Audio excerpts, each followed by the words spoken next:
Hello there everyone, welcome back to another video about the One Piece card game. Today I'm going to be beginning my review of OP04. I'm going to be going through every single card for every single colour. I'm going in order, so we're starting off with red. So if you are interested in getting notified when each of these go up, please do hit that subscribe button and do like the video if you do enjoy it and you do find it useful. Also, something to note, my patrons already have every single one of these. They're going up at the exact same time on my Patreon, and my tier list for OP04 is also over on my Patreon. So if you want my full thoughts, a good couple of weeks before the set comes out, so you've got extra time to test and figure out and cook, I really would recommend checking out my Patreon. I think it's a very reasonable fee for what you're getting over there. There is also going to be in-depth guides coming out for various different decks in the format. You can check out what those look like on my Patreon, or you can go through the channel and see some of the older ones for previous formats. With that being said, let's go ahead and get started with what is probably the most disappointing colour. So, we start off with Vivi. This is the one leader that Red got. Obviously, it's red-blue. This is one of the 2 5-life 2-colour leaders that cannot attack from this set. And with Vivi, with both of these, that's a really big downside. I don't want to undersell that. Gameplay with these leaders feels incredibly slow. Now, the leader effect this has is very good. It's 2 Don, you draw a card, and you give one of your characters Rush. So, absolutely, let's not get it twisted, okay? Being able to just give stuff Rush for 2 extra Don and draw a card is unquestionably very, very good. Unfortunately, I think at this stage in the game, with the cards they printed for it, which is definitely a good thing, because I'd rather they erred on the side of caution than the side of making it broken, I think they really, really held back on giving this deck basically anything that makes it worth playing. The best cards you have in this deck are honestly, you can just use them in other decks. You wouldn't really be suffering if you just use them in something else. And we're going to sort of see that as we go through, but there's really not that many good cards for this deck. So as a leader, and also as an alt art, I think this is a phenomenal card. I definitely think there is going to be strong future potential, and at some point in the future, I'm very confident this will randomly be totally broken and really, really strong. That time is not now. So we'll start off with Igarum. This is the first card for the deck. So this is its top searcher, but as you can see, this is a it's got 1k counter. It's a 2/3, but you have to rest the character, give your active leader minus 5,000 power, and then you get to look at the top 5. So obviously you don't have to use this the turn you get it or anything, but this is probably the worst searcher in the game in terms of how much you have to invest into it, right? Because if you were to look at, for example, the green searchers, who also have to rest themselves and who also essentially do cost 2, ignoring the fact that green sort of has ways to loop them and use them multiple times, this is far more restrictive. In addition, Alabaster is just generally a worse trait at the moment, but that could be fixed with future card support. So obviously, pretty much unusable outside of Vivi. It might as well have read if your leader is Nefertari, honestly. I know what they were trying to do. They were trying to stop Zorro or Whitebeard playing this, and they did a good job with that. Then we got Usop. This is a 4/5 with a 1k counter with on KO to KO up to one of your opponent's characters with an original power of 5,000 or less. I think this is a decent effect. I definitely don't think it's bad. I just think it is way too slow for the OP04 metagame. If you look at what other decks are doing, the speed with which they're moving, this isn't it. Also, blue, very good in this format, and blue's just going to bounce or bot deck you. So blue, one of the major meta contenders, also has a really easy out to something like this. And of course, finally, you can just leave it around. It's only a 4/5. Obviously, it's better to remove it if you can, but also it's a 4/5. I just don't think that this is worth the deck space. And then we got Karu. This is a 1/2 with a 1k counter. Activate main. This character can be used while rested. Give all characters with the type... this character can be used while rested. That's weird. You may rest this character. Give up to 1 rested Don to each of your Alabaster type characters. So obviously, you think, oh, that's like Starter Deck Nami. Starter Deck Nami is way better because... it's just much more generic. This is a card that is highly restrictive. The Alabaster characters are not really worth the paper they're printed on. So unfortunately, this just ends up being a bit of a liability. I can see this being better in the future, though. I can definitely see this improving in the future. But intrinsically, I don't think it's too bad. I just think with the support right now, it's not great. Then we've got Fu Jugong. This is a 1/1, 1k with blocker if you have another Fu Jugong. So obviously, I get what they were trying to go for here. It's terrible. You can only play 4 copies of these. It's not like you can play unlimited Fu Jugongs or something. And yeah, just very, very bad. And we've got Kosa. This is a 2k counter, 3-3. When attacking, you may give one of your active leaders minus 5,000 power for the turn. This character gains plus 2,000 power until the start of your next turn. So this is one of the better cards that the Alabaster deck got, because it is a 3-3, and then what you can do is if you give it Rush, it becomes a 5-3, but it's got Rush, and then it swings, and then it's a 5-5 with Rush, and it's going to remain a 5k.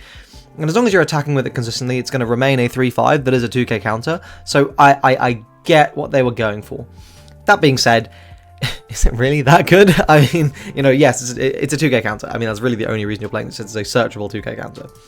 Sanji, this is your strict upgrade to the Sunny card, which is name I've forgotten, the promo. Sanikin. This is your strict upgrade, strictly better.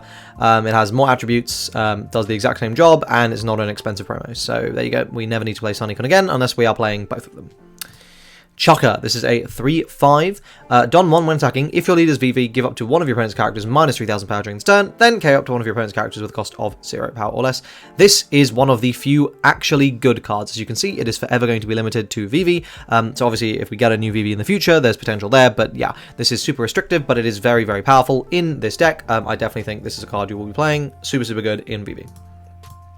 Then we've got Super Spot Build Duck Troops. This is another 2k counter that's Alabaster traded. It's also animal traded, which is relevant for reasons we'll see in a moment. When attacking, you may give one of your active leaders minus 5k during this turn. Return this character to the owner's hand at the end of the turn. So the idea here is obviously you get to play it out, and then you can give it Rush, slap some dons onto it, throw it up, throw it forward, and then it comes back to your hand. So you got a 2k counter for your next turn. Get what they're going for. I think you're almost never going to do that. It's generally just going to be used as a 2k counter. It's cute though, like it's, you know, it's an option.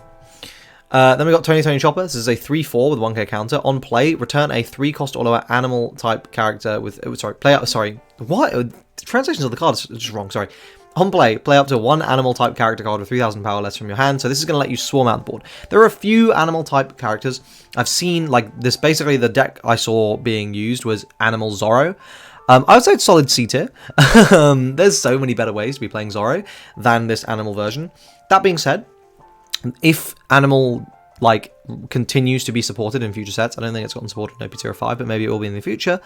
This is something to bear in mind. I think this is the kind of thing that might be worth playing. Maybe. Very doubtful. Nami, this is a 2-3. When attacking, reveal one card from top of your deck. If it is a character card with 6,000 power or more, this character gains 3,000 power during this turn, and then you place it on the bottom of your deck. So I think there is potential here, but 6,000 power or more is actually quite a lot, and there are a lot of cards that are in your deck that are either not characters or that are characters with lower power because you're using them for their counter power or they're using them for blockers, various different reasons. You essentially end up needing to stack the card in order for that to be worth it. And yeah, the Alabaster deck tends not to really play any ways of stacking, so it's just a bit of an issue. I think there's potential here for this to be quite a good aggressive card, but it's going to be a while before it's utilized. We're going to need a better way of stacking, essentially. Then we've got Nefertari Cobra. This is a 2-0 with 1k counter. On your turn, all of your Alabaster type characters other than this character gain 1,000 power. So this is a cool buff card for the Alabaster deck. Obviously, the idea is to build up your board and then just go and do huge swings.